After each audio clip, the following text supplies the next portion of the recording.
There are so many attacks recently on the Christian faith, and they center on, computer blogs come along and they say that Jesus, even as a man, never lived, and this kind of thing. Oh, what stupidity. I mean, anyone who makes these claims is just flaunting his ignorance.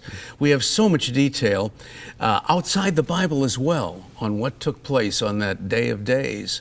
For instance, I love to use the works of the historian, a Jewish historian, Flavius Josephus, who gives us additional detail on Pontius Pilate, for example. Now, you wrote a book on Pontius Pilate back in the 60s, which yes, indeed, is still available in bookstores and on Amazon.com. It's called what? Pontius Pilate? Pontius Pilate, simply, yes. When you researched that story as a historian and then wrote it, I mean, what did you learn, and what do we need to know, just in a kind of a brief overview of him and his role in all of this?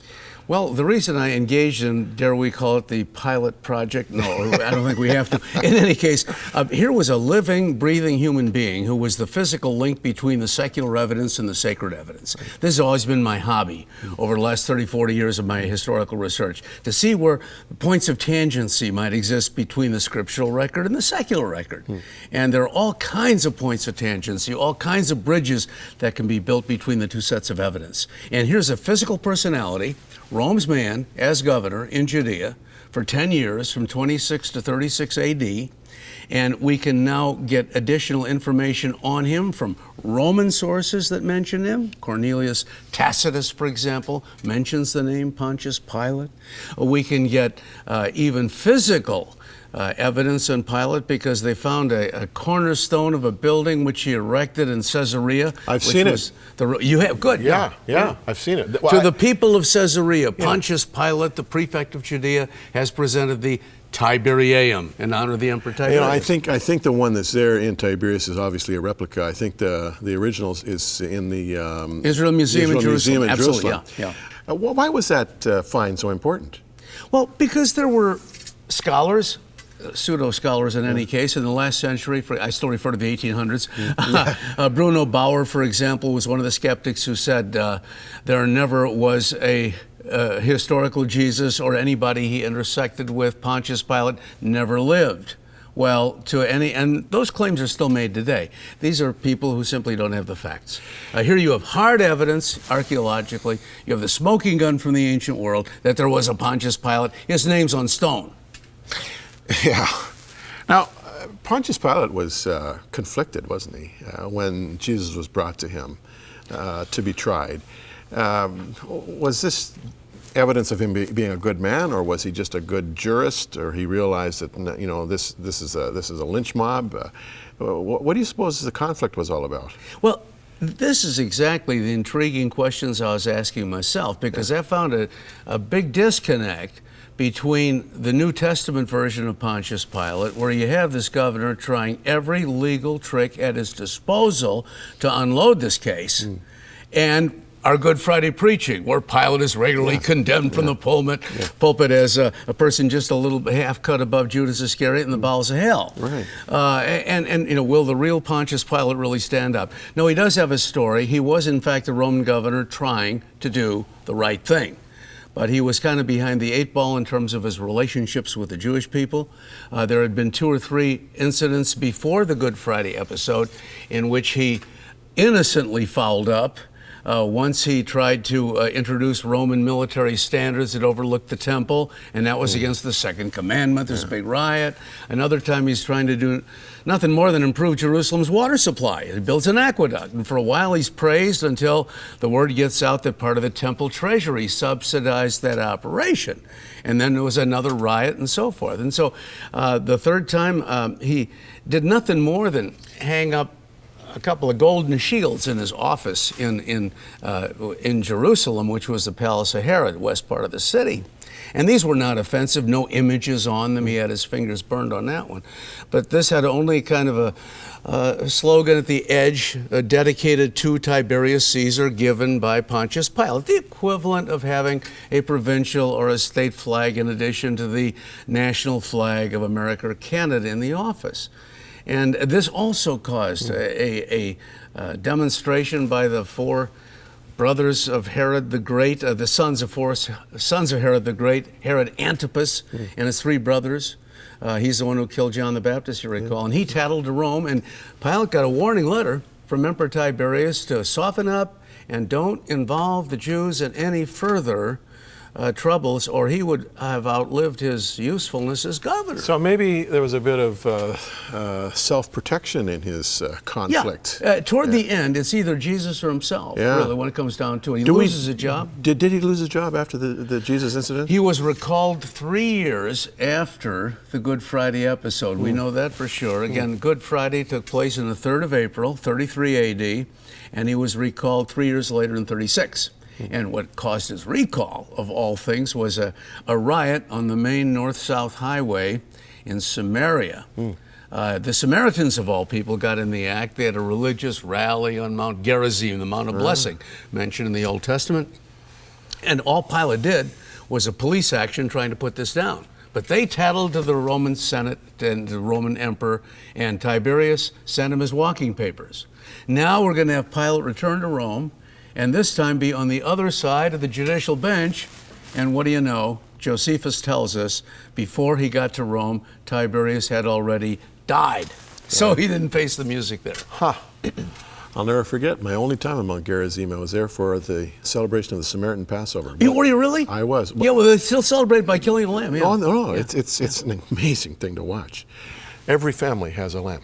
Yeah. And they weave roses into the wool. Is that right? And the old high priest comes out and stands on a rock, and he leads in a prayer just as the sun is setting. It's the most amazing experience. Anyway, this is about you, not about my experience. Well, you certainly know what I'm talking about. I certainly know what you're you've been talking there. about. Now, let's talk about the events of Good Friday itself. Why do you suppose Pilate had, with all of his conflict, had Jesus flogged? I mean, more than flogged. I mean, his back was laid bare. Why that? And why the crown of thorns? And why the King of the Jews sign and all of that? Was he playing to the crowd? What was he doing? Believe it or not, Jim, this was part of his defensive strategy in behalf of Jesus. He thought that by flogging him, making him an object of sympathy, maybe, because of all this torture, it's at least better to be flogged and stay alive than be killed. Yeah. He still wants to save Jesus' life. Now, again, we have a perfect parallel to what happened on Good Friday, which I try to bring out anytime some scoffer comes along and says this isn't historical. 29 years after that event, we have a perfect parallel to Good Friday that everybody has overlooked. In the year 62 A.D., Josephus tells us that Jesus' half-brother, James the Just of Jerusalem, was stoned to death by the Sanhedrin in the absence of the Roman governor who hadn't gotten there yet. His name was Albinus. And when he arrived, he was so ticked off that this kangaroo court action had taken place that he had the high priest canned out of office. The second time a Roman governor is trying to do the right thing. Look at the parallels. We have Jesus on trial for his Christianity, and we have his half-brother on trial for his Christianity 29 years later. Governor here is Pontius Pilate, trying to defend Jesus. Governor here is Albinus. He didn't get there in time, but he's trying to do the right thing. High priest here is Joseph Caiaphas. High priest here is his brother-in-law, Ananus. Sanhedrin here, Sanhedrin there. Maybe some of the same members. I mean, this is a perfect parallel to what happened. And so I get just absolutely furious at these people who come along and say this wasn't historical. By the way, Joseph Caiaphas, I guess you know the good news about that, don't you? Here we have the high priest of the Jews, whose bones have been discovered in Jerusalem. In fact, these are the bones of the first biblical personality ever to come be discovered thus far. I was there the day they discovered them.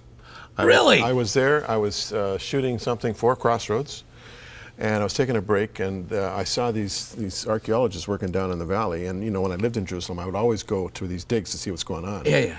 And I go down and ask these guys, "What's up with this? What are you doing?" Well, we think we found the tomb of Caiaphas. I said, "Come on." Yeah. Because I understood that there were, again, historical revisionists who had said that Caiaphas had never really existed or lived. And so I stumbled on this thing the very day that they discovered it. And I thought, how blessed am I to be here at this moment? Yeah. It just seems too good to be true. Yeah, no, it really does seem to be too good to be true. But the fact is that the historicity of the Scripture just keeps proving itself again and again. Well, hard evidence. I mean, this isn't somebody's theory. This is the smoking gun from the ancient world. What about this cross business? Now, there had been, maybe thousands of zealots crucified in the period up to the crucifixion of Jesus? This was not an unusual event, right? No, not unusual indeed. And of course, the critics used to howl at that one, that Jesus couldn't have been nailed to the cross, you know, the old. In fact, remember the late Bishop Pike? Yeah. Who said some good things and many bad things, as you well know. And he died in the wilderness there in Israel. His last theological treatise, unfinished, was to try to disprove the Gospel of John that Jesus was nailed to the cross. Human flesh is too fragile to hold a nail. Supposedly they tried it on somebody. It didn't work. I don't know who would lend himself to that great enterprise.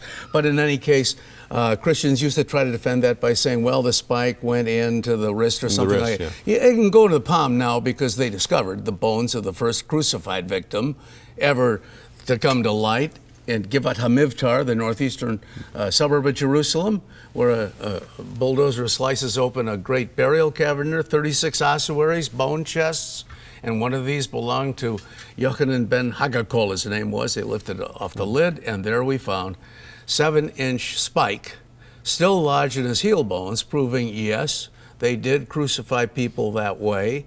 Holes in his wrists, both legs broken. I mean, is that a perfect confirmation of what happened to Jesus on Good Friday? There's an old hymn, there is a green hill far away, and the view from a lot of artist depictions has been 3 crosses up on this hill. It's my understanding that he was probably crucified at the bottom of the hill, where they used to stone people. You've been there to Israel, right? Indeed. Yeah. Do you think that was the case, that he was probably crucified at the bottom of the hill there, at the bottom of Skull Hill, or how do you see it?